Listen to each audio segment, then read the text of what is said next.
mga kapitbahay, mga katsismisan, mga kasanda sa kahirapan, at mga pamangkin. History has been made.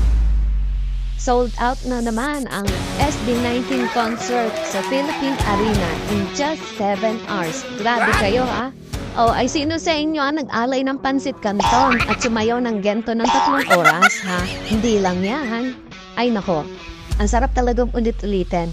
SB19 just made history again. The first Filipino act to have 100,000 people fighting for tickets online. Ang sabi? Hello, eto na naman po ang inyong Ate Batangueña, ang inyong edisyon na ng kita. Walang dalang chismis, kundi good vibes. At dyan nga, March 15, naganap ang isang makasaysayang labanan. Ang mga 18 nagising ng maaga, nagdasal, nag-intay, nag-refresh, at naubos ang mga daliri sa kakaklik.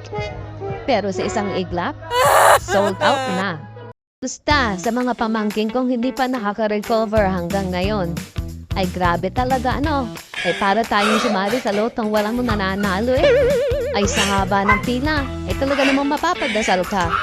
Ay kahit Gen Ad, kahit Patron, kahit sa labas ng arena, go lang. Escucha las palabras de las brujas, los secretos escondidos Sa en la mga noche. 18 Los dyan na antiguos gumawa dioses ng ritual na invocamos are, ahora ay ano la ka? obra de la Effective? Mga nakakuha ng ticket? Congratulations! Itaas sa mga kamay, pagdiwang ang tagumpay. Sa mga nakasecure ng ticket, aba, ibang level ang swerte nyo. Para kayong pinanganak na may gintong panangga sa stress ano. Kung may patron of VIP ka, ikaw na talaga. Naman ikaw sa sobrang saya eh. Biglang naging fluent sa Latin. Salamat Panginoon, en nomine Patris, Amen.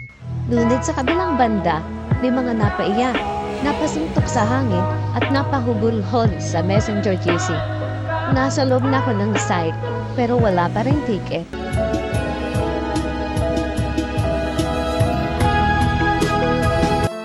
Sa kabilang dako ng daigdig, may mga kaluluwang napaiyak, napadasal, at napahugulhol sa tabi ng pansit canton na hindi na nila kayang kainin. Mga martir ng ticketing system. Kapit lang bes, baka mag-day 2, baka may ticket giveaway, baka may live stream. Nako, at syempre, may mga naghahanap na ng scalper prices. Nako, tigilan nyo yan, huwag kayong pumatol diyan. At nako, sa sobrang mahal niyan, para na yung investment plan. Mga pamangkin, mga katita sa fandom, isang malakas na yaka para sa ating lahat. Alam kong iba-iba ang nararamdaman natin ngayon. May mga tumatanong sa tuwa, may mga nag-iiyak sa gilid ng ref, at may mga nagkukulong sa banyo habang nakatitig sa GCash balance na hindi man lang nagamit sa ticketing. Pero isang bagay lang ang sigurado, mahal natin ang SB19 at mahal nila tayo. Yung iba sa atin, pinangarap lang dati na makita sila kahit sa screen lang. Ngayon, may ilan sa atin makakapanood ng live. Yung iba naman, kahit walang ticket, susuporta pa rin yan, di ba? Sa bawat live stream, sa bawat tweet, at sa bawat pa-load desk pang stream. Tandaan nyo mga pamangkin, hindi lang to tungkol sa concert. Tungkol ito sa pagmamahal natin sa SB19, sa pagkakaibigan natin bilang 18, at sa paniniwala na kahit minsan, parang mas madali pang manalo sa loto kaysa ticketing, hindi tayo susuko. Kasi kung may isang fandom na sanay sa laban, tayo yon. 18 tayo, di ba? Di tayo basta-basta nadadaig ng transaction failed. Sa mga nakasecure ng ticket, ingatan niya na parang first love. Sa mga wala, laban lang. Malay natin, biglang may day 2. Kaya naman, sa May 31, may mga papasok sa arena na akala mo nanalo sa Miss Universe. At may mga nasa bahay na parang nawala ang kandidatura sa final Q&A. Isa lang ang sigurado. Sabay-sabay pa rin tayong iiyak, sisigaw at magmamahal sa SB19. At tandaan, mahal ang presyo ng scalpers sa bentahan nila.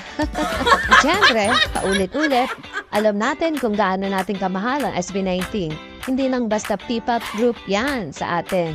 Sila ang ating inspirasyon, pampasaya, pampalakas ng loob. At minsan, dahilan kung bakit ubos na ang sweldo natin bago pa dumating ang petsa de peligro. See you sa Philippine Arena mga pamangkin. Let's make history together! Congrats 18, history makers. Oh, may pahabol pa. Huwag kalimutan. May LSB pa.